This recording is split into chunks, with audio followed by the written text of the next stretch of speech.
Работать во благо других, не рассчитывая на плату или ответную услугу, пожалуй, это главная характеристика некоммерческих организаций. В Северной Осетии сотни НКО, но есть несколько, которые работают особенно активно и, что главное, эффективно. Именно благодаря им удалось сохранить жизнь маленькому Бексултану, подарить Виктории надежду встать на ноги, а у многодетной семьи Апаевых появился новый любимец. Название благотворительного фонда «Быть добру» у всех на устах. За 3 года работы благодаря фонду в ведущие клиники России, Германии и Израиля на лечение направили более 200 детей. Сборы осуществляются с помощью благотворительных урн и банковского счета.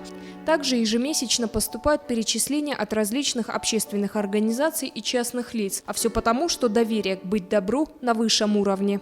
Мы изначально поставили задачу завоевать доверие и максимально работать прозрачно. У нас стоят по республике благотворительные урны. После их опустошения оформляется акт выемки, и эта сумма сразу идет в социальные сети. В числе тех, кому благотворительный фонд сохранил жизнь, и маленький Бексултан. У него очень редкая болезнь, так называемый синдром проклятия Ундины. Во сне у мальчика останавливается дыхание. 1,5 года он вместе с матерью Светланой Хабаевой провел в больнице. Года мы дышали. Положила, одеваюсь, как вот один сапог одела, он прям вот на глазах посинел полностью, он все, отключился. На собранные средства мальчику купили новый, бесшумный, а главное собственный аппарат вентиляции легких. Теперь он, наконец, сможет отправиться домой. 13-летней Виктории Купиевой после серьезной аварии потребовалось дорогостоящее обследование в Израиле. Ногу девочки чудом удалось спасти, но она уже больше года не может ходить. На поездку силами жителей Северной Осетии собрали 1 900 000 рублей. Делают и МРТ, и рентгены, и перечислено много. Специалистам покажут, травматологам, ортопедам, проверят, вот как у нее с нервами на нервные окончания, или как вот на конечности. Работу фонда строго контролируют. Для того, чтобы просьбу рассмотрели, нужно обязательно предоставить заключение о материальном положении семьи и документы, подтверждающие стоимость лечения. Команда «Быть добру» работает исключительно на энтузиазме. Говорят, искренне хотят помогать людям. И отмечают, в этом деле важно уметь сотрудничать. Мы сотрудничаем тесно с Русфондом. Например, мы собираем половину суммы, они добавляют вторую половину. Вот такое тоже существует. Мы сотрудничаем тесно с фондом социального страхования. Мы покупаем коляску за, например, 40 000, 20 000 фонд социального страхования возвращает нам обратно.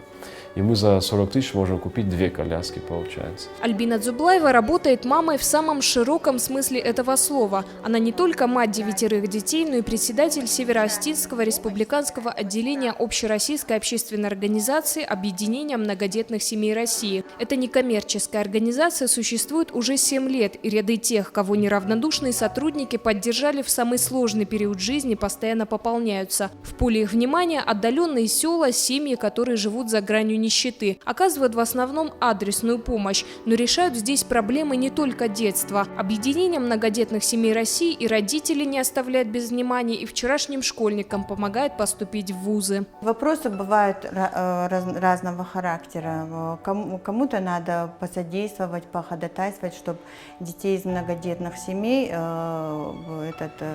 помочь в обучении в высших учебных заведениях. К большому счастью, наше правительство и наше руководство нашей республики идет навстречу и дает целевые места для этих детей.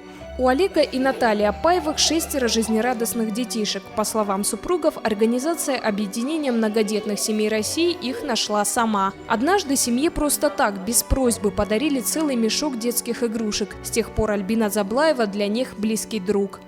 Очень приятно, что в республике действительно такие нужны организации, они очень нужны. Так как спонсоров у некоммерческой организации нет, семьям чаще оказывают нематериальную помощь. Привозят продукты, готовые наборы канцтоваров, игрушки и одежду. Благодаря акции «От сердца к сердцу» у Апаевых появился новый любимец – теленок. Этот уникальный проект предполагает взаимопомощь. Многодетная семья, получившая в подарок корову, через некоторое время дарит приплод такой же семье. Помощь, которая она оказывает, именно бывает та помощь, которая нужная. Не так лишь бы вот там отделаться подарками на Новый год, а там и к школе помощь бывает. Уже третий год подряд и многодетные отцы не остаются без внимания. Региональное отделение организации «ПАП» со стажем награждает подарками ко Дню защитника Отечества. Таких отцов тоже надо как-то отмечать, чтобы они тоже не в обиде были. На самом деле мне иногда бывало обидно, что всегда о матерях, а о отцах вообще никто ничего не говорит. Сделать жизнь владикавказцев комфортной и безопасной старается еще одна НКО с грозным названием «Гордозор». В ведении некоммерческой организации все насущные проблемы города – стихийные свалки, отсутствие дорожного покрытия, уличное освещение, светофоры и многое другое.